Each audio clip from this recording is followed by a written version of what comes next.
Hello বন্ধুরা, তোমরা সবাই কেমন আছো? আশা করছি ভালো আছো। আজকে সকাল থেকে একটা ছোট্ট মিনি ব্লগ স্টার্ট করলাম তোমাদের সঙ্গে শেয়ার করবো বলে।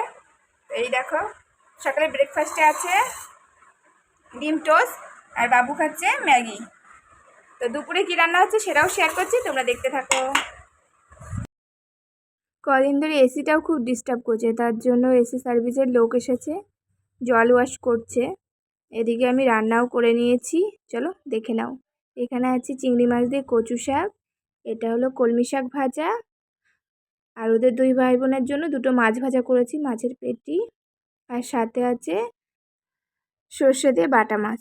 তো এই রান্নাবান্না হয়েছে আজকে দুপুরে।